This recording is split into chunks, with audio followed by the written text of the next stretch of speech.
Hey, let me ask you a question.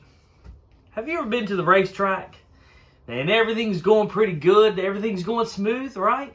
You know, you got pretty good speed, but you're just kind of, I don't know, you're lacking that something, that extra pop, that extra, forward drive.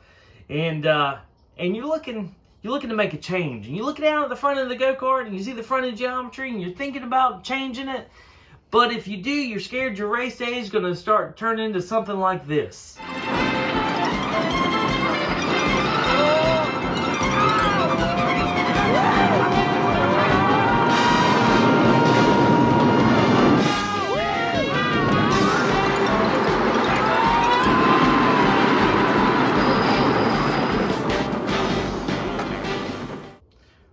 Well, buckle up, Buttercup, because this video...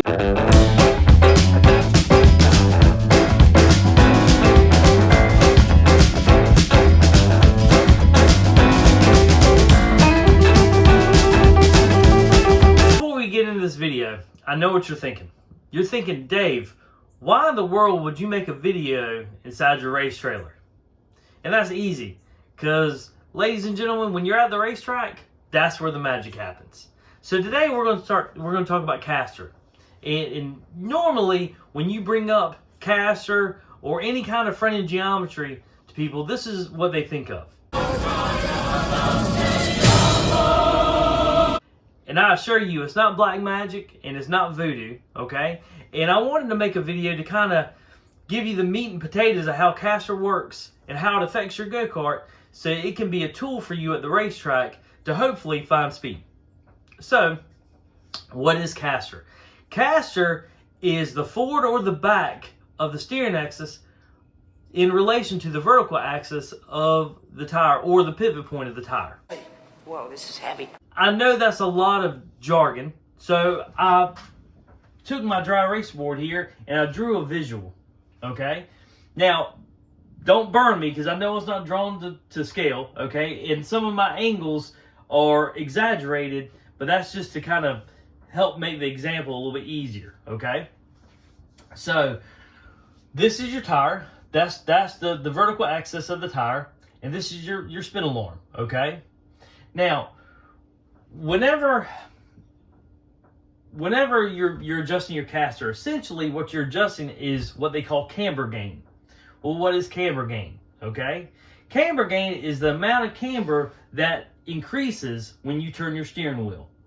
Okay? So, for example, let's say you set your right front camber at a negative 2.5 degrees. Okay? When your driver goes into the turn, that camber will increase depending on what the caster angle is. Okay? So let's say, for example, your driver turns into the turn and he turns the wheel at 25% or 15 degrees steering angle. You know, at 10 degrees caster, your right front camber might go from 2.5 degrees to 3 degrees. But if you go to 14 degrees caster, you might go, instead of going to 3 degrees on your camber for camber gain, your camber might go up to about 3.25. Okay? And the more you increase your caster angle, the more it lifts up the right front tire off the racetrack. Okay? Well, when that happens, it's going to cause your left rear to bite harder. Okay? And I know a lot of you guys are thinking, oh, hold on, David, that's not how I was taught. You know, I was always taught that the more caster I put in the right front, the more it unloads cross and it's going to cause the go-kart to turn more. Well, that is correct in road course racing, okay? So in road course racing, they don't use rear stagger, okay? And because they don't use rear stagger, when they increase caster, it helps unload the inside rear tire, okay? But because we use rear stagger in oval racing, therefore that nullifies that, and therefore whenever we start getting camber gain and it lifts that right front tire up off the racetrack, it will cause the go-kart to sit more on the left rear. Oh, great Scott! Okay? Causing a push situation.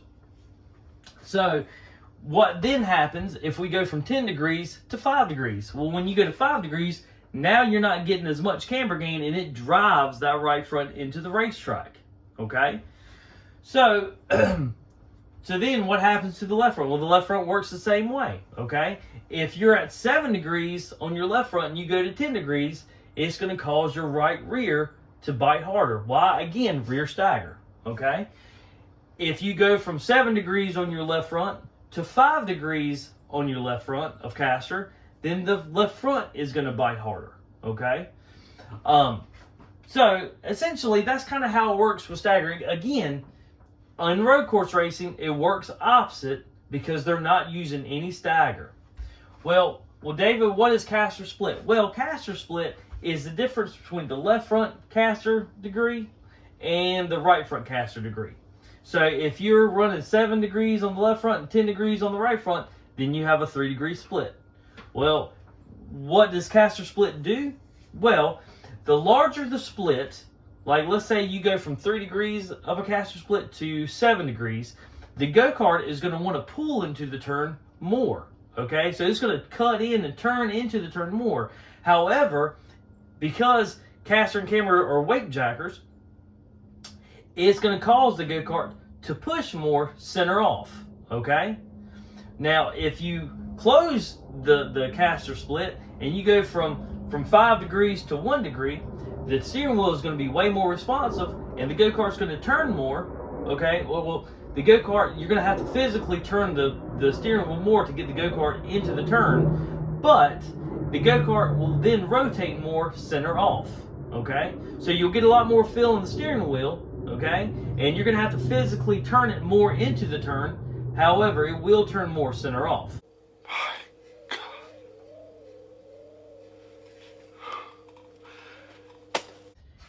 But don't take my word for it. Try it yourself, okay? And until next time, guys, try to be fast and furious. Don't be slow and curious.